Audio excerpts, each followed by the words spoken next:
What's going on, everybody? It is your guy, Mr. Motivator, here with the infamous, the funny Steph Byrd. How very kind of you. What's That's some good adjectives. What is What I'm saying. Listen, this is actually my first interview of 2020 on Mornings with Mr. Motivator. So, of course, we still gonna give you that motivation, but I wanted to make sure that the world got to see up and coming new talent. As I believe, I mean, Stephanie, she's funny. Like, she has an unfair advantage with some of the kids that we work with because she be letting them jokes fly. Because you have to, because if not, they gonna run over you. And they be funny though. So, like, they just be funny, and I just be looking at her like you wrong. Right, my screen froze. Like you wrong. Right. So, yes, Stephanie is in the building. We are actually down in Alabama. Bama. We in Birmingham. Bama. We in the Ham. Bama. And we're coming off an amazing weekend. Super awesome. Amazing weekend of an ambassador retreat. So we've had some fun. Now, I've seen Stephanie kill the stage. I've seen Stephanie just be funny. But I want to know where does the comedy come from? Where do you get your sense of humor? So I actually grew up myself in the foster care system. I was known as what's a safe haven baby, which means my mom was pretty much like, hey, got my receipt, here you go, she's yours, and left me in the care of the nurses at the hospital. So just growing up, going through those different experiences, when you're for me, being a young person in foster care, I felt like I always had to live two lives, because your foster life is just so taboo seemingly, and you don't want your friends to know about it. So I would always just try to be like this bright light and just, hey, y'all see who I want you guys to see, so you won't see who I really am, if that makes sense. Mm-hmm. And it turned into actually just being funny, and I enjoyed it. I love making people laugh, always have. I just love just seeing that come out of people, like when tears well up in people's eyes. It just does something for me. All right. So, you've been around. Not like that. It's Sunday. Not like Tupac. Right. not like Pop. Right. Not like Pop. But some of the things that you are, it's a new year. In my last podcast, I talked about New Year's resolutions and how I personally don't believe in them. But and I hate it because it's one of those things where people feel that they need to change when the clock changes. Right. When that's not even the real clock. When that's not even the real clock. And they base so much off of it. We'll talk about why you should have a full plan. This year, I know we've talked about your increase. Yes. And you wanting to get out there more, hit some of these conference stages. What's the motivation behind that?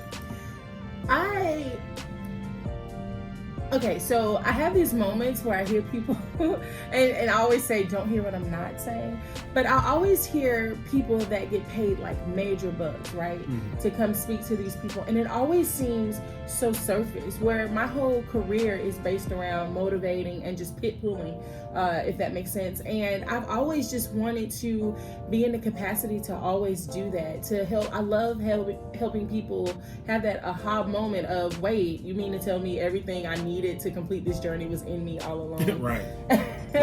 And that's always just been a passion of mine. So I just really just totally, I guess it was more so accepting what was always in me. To just be like, you know what, I want to do this, and I enjoy doing it. It's fun. It is fun. I mean, we've been able to pretty much hit two stages. Yes. Yes. Kind of see each other and feed off of each other. We're like cousins at this point. We cousins now. We cousins. Don't you forget it. Y'all mess with Steph, y'all mess with me. You dig it? Vice versa. Right. But it's a joy for me just to be able to inspire. Like this weekend, we just had 20 of the state's young leaders in one place. That's much cheering, y'all. It didn't sound like it, but 21 teenagers is really like 100 people. Right. When you add in emotions, and personalities, and everything temperaments, it's like, yeah. But it was not anything that we could not handle. No, it wasn't. And I think they were very receptive. Yes. So in that thought process, and I've seen how they interact with you. What has been, I guess the question is, what has been the pathway to gaining their respect and just building that relationship with a lot of the ambassadors? So if I said like, oh man, it was just easy, I'd be completely lying because it was not. It actually took over a year for them to be able to just gravitate towards me. But I will say this. This generation of young people, and really young people period, they can recognize genuine in about 45 seconds flat. So I consider that to be the window of either being able to create that space to let them have the space to receive you, or to close that window, because once they realize that you're not genuine, that's it. You're done. You're done. So I actually just had to do what I consider just give them space for grace and understand that, hey, they don't have to readily accept me. They don't have to do that. And I think once they saw that I was willing to do the work, then those walls started coming down, and I was just being myself, just being, if today you want to just sit in my office and we talk about nothing and you scroll on your phone while I complete some work, that's completely fine. And then if there's another day where you want to pour your heart out to me, well, I'm there for that day too. And I think it's genuine and genuine consistency, I would say. But she said, give them a space for grace. But they don't need it. Hallelujah. Yeah. Hallelujah.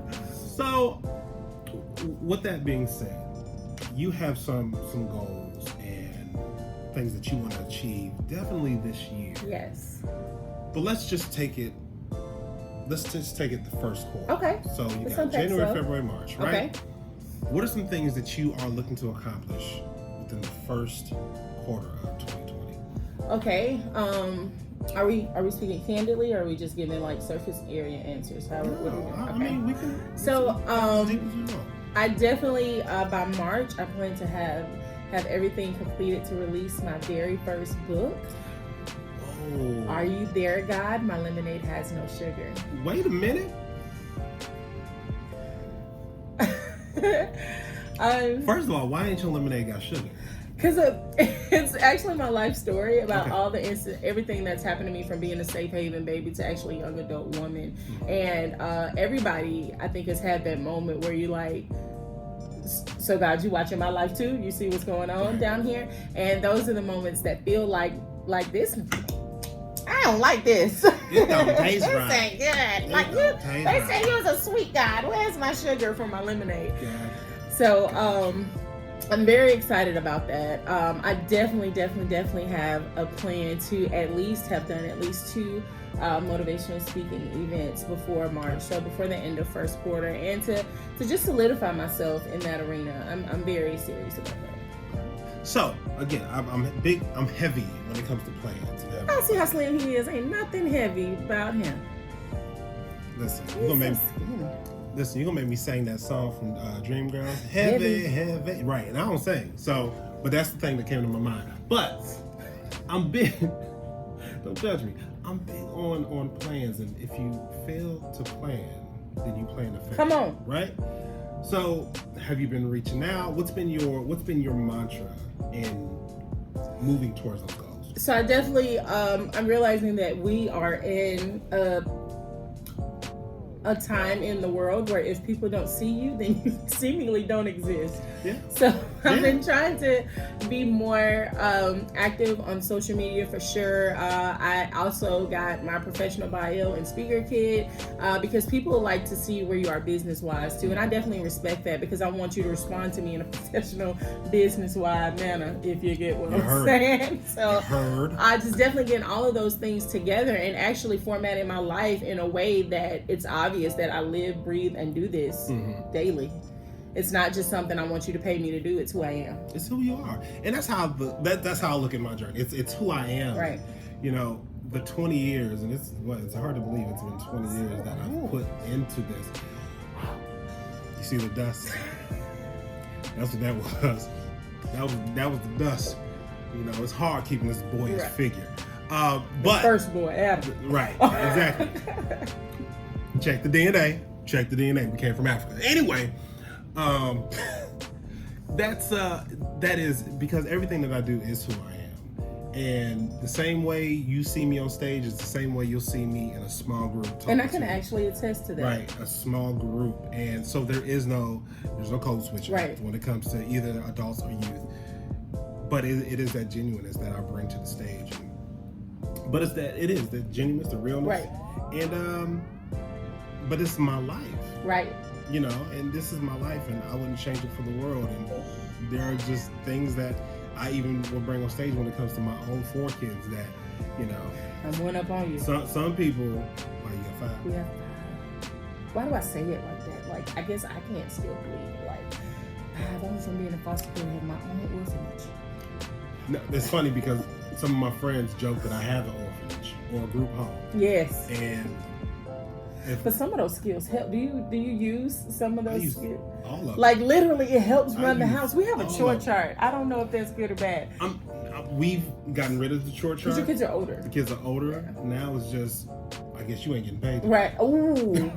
So you're not gonna make level. Right. Right. I guess you don't want a home pass. You just ain't gonna get paid today. Right. You want what? Right. Did you do your chore? Right. No. So but it is interesting and let's talk about that. Let's talk about parenting. I mean, as a former... I like my kids now though, because you know what season this is. I don't like them. We're in tax season. They cool. I don't like them. I don't like them. We forgot. I'm an entrepreneur. Yeah. And yes, taxes ain't what they used to be. This is true. Right? But I think... And I joke about this a lot, but I'm serious when I say my foster care experience helped me become the parent that I am. How has your experience molded your parenting? Well, firstly, I definitely agree with you in terms of using the examples that we had, both positive and negative, to shape the kind of parenting style that I wanted to have. I am very intentional on, for example, I don't yell at my kids in the morning because I'm thinking about their whole day. Like, even if they do something super stupid, like, I will address it, but I won't be super mean in the morning, other than the usual, well, are y'all serious? Let's go. Other than that. my thing is, come on, man. Right, yes, like, I do that. Like, I just give them that look like they're the dumbest person I've met today. Knowing I'm about to meet some more. Anyway. Right. And I'm very, their thoughts matter to me because I know what that's like to not be heard because you're a kid, or to be treated in a way that you don't matter as a person. So as their mom, I'm very intentional about teaching them that you actually do have the right to respectfully disagree with me. Now, in the end, the decision is mine to make. Mine. Right.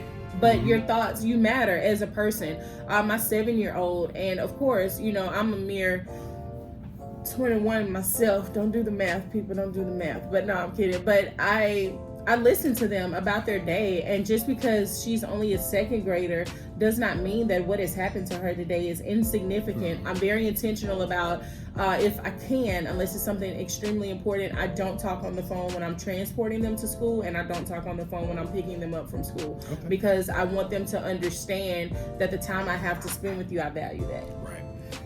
And I can get that. I mean, now I'm guilty because business runs 24/7. Yes, if I can, and that's why. And calls come, and it's always something. Yeah, it's always something. It's always something. And I understand that as I progress, that I will get busier, but I think that we're in a position where they know the value that I place on them. I think they understand how important they are, and that comes from building that foundation. So as my life progresses and as we have to evolve and to understand it, because we're actually starting to kick into that. I travel more now. I have to do more now. So I have to be more intentional about investing the time I do have with them wisely, so that they understand that's secure. Like, oh, we don't have to really compete for mama's attention because we know she loves us. You know, dad loves us.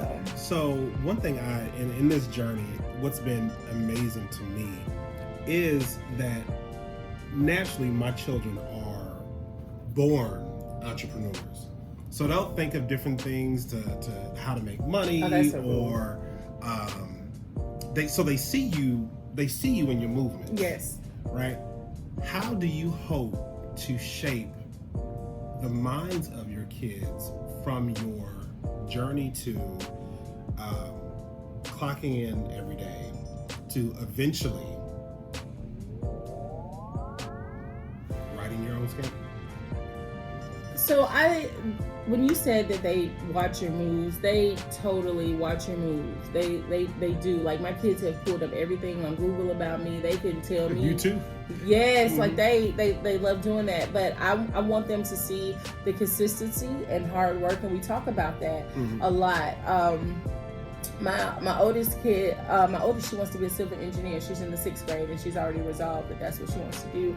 And I don't check her homework, you know, because this is something that you said that you're capable of doing. You are old enough now that you can do these things, because as you can see, I've got a whole schedule to keep. So it would behoove you and me at the same time. I need you to be as independent as you are capable in your moment. I always try to meet my children exactly where they are. Correct. Because with children, I've noticed that they play to the level of competition. So if you expect 2, then they'll give you 2. But if you expect 10 and they're assured of that, then they'll give you 10 each time. Yep. So I try to, and I tell them all the time, the more I teach y'all, the dumber I feel. Why is that?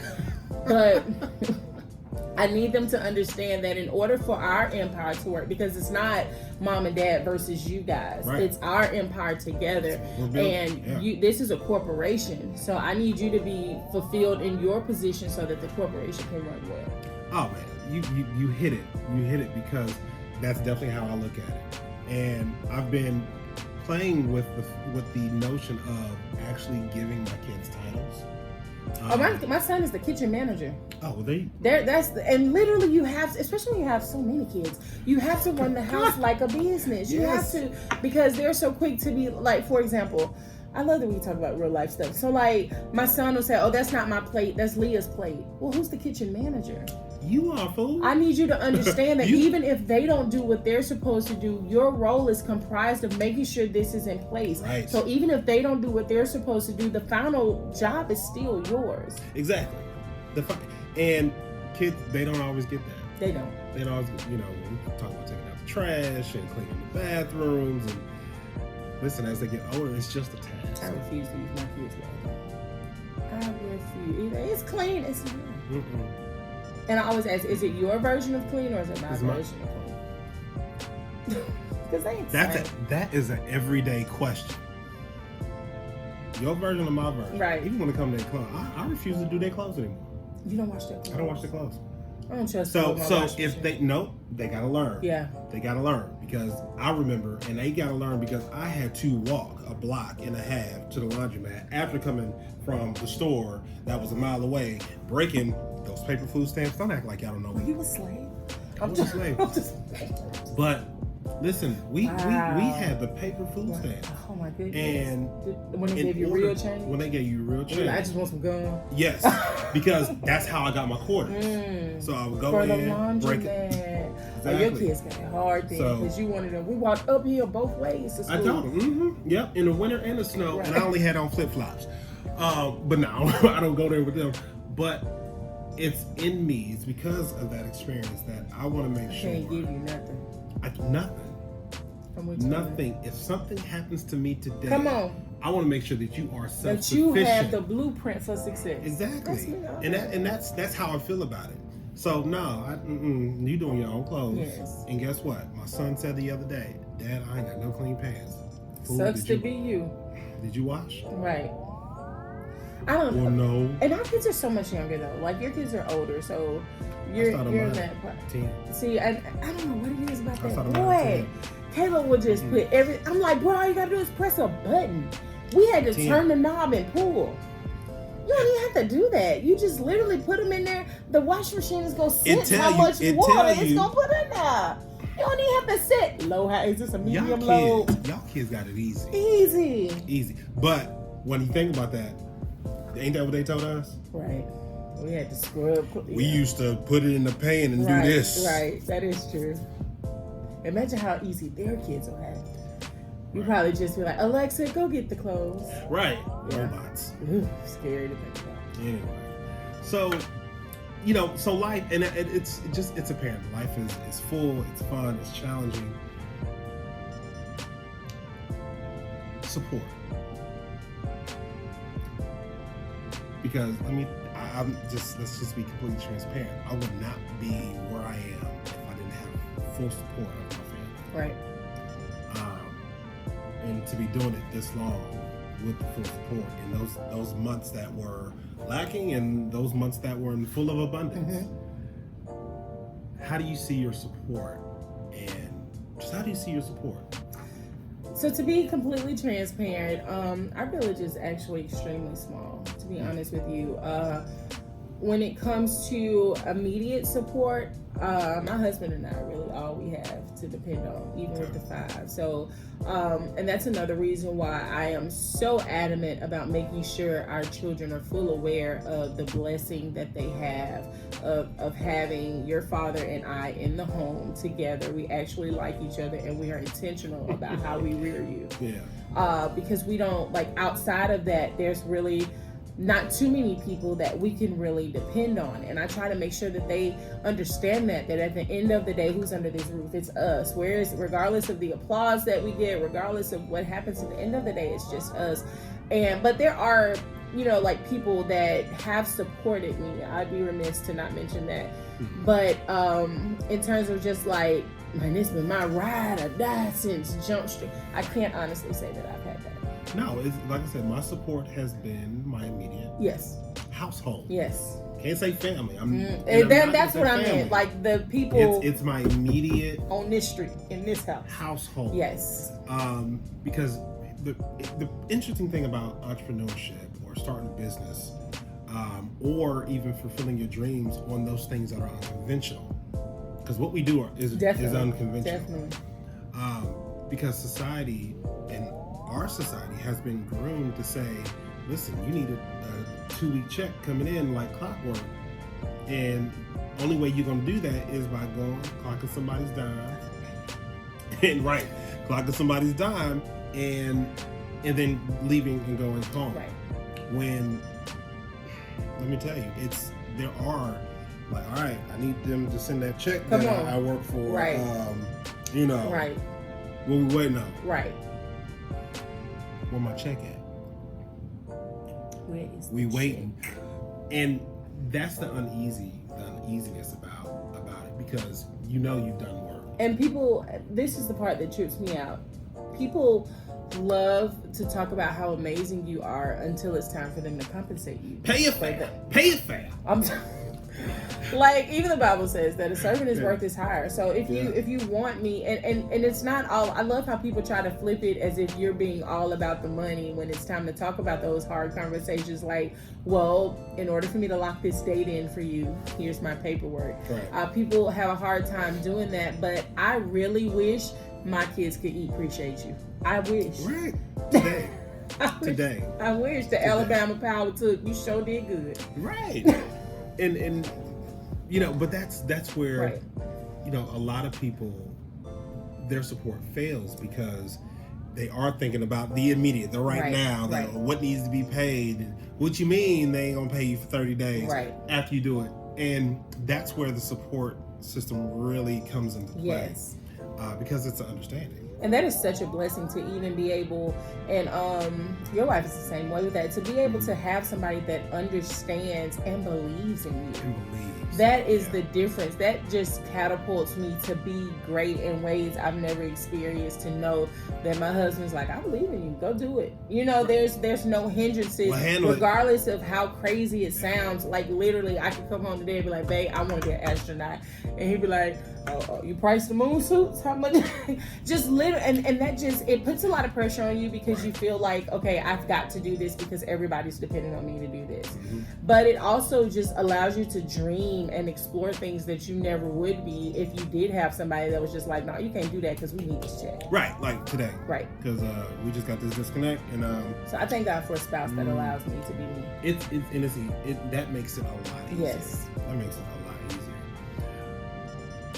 So, moving forward, we got the first quarter out there. Okay. We're definitely going to revisit in the next, few months. Okay. We'll come back and have Steph back, and we'll do this whole thing again because it's about updates. Right? Okay. It's about updates. But if you could leave the audience with one message, what would it be? keep going. Just keep going. Regardless of where you are in life, regardless of how it feels that you're at a standstill, definitely when horses are in a race, the greyhound horse races, what they do is they put blinders on the horses, and that is so that they are not distracted from what's going on to their left or to the right, that they're focused on the race that they're running. And focus on your focus and keep going. Y'all see my feet. Y'all see my feet. She just said a word. She just said a word. So put your blinders on. Put your blinders on. Put your blinders on. Put your head down. And run go your to work. We got work to do. Go to work. Stop being afraid of what people gonna say. Come on, because they're gonna say something. They're either gonna say, "I knew she couldn't," or "I told her she could." All right. Well, Steph, thank you. It has been a pleasure. It's been a pleasure. We'll get this out real quick. Tell everybody social media.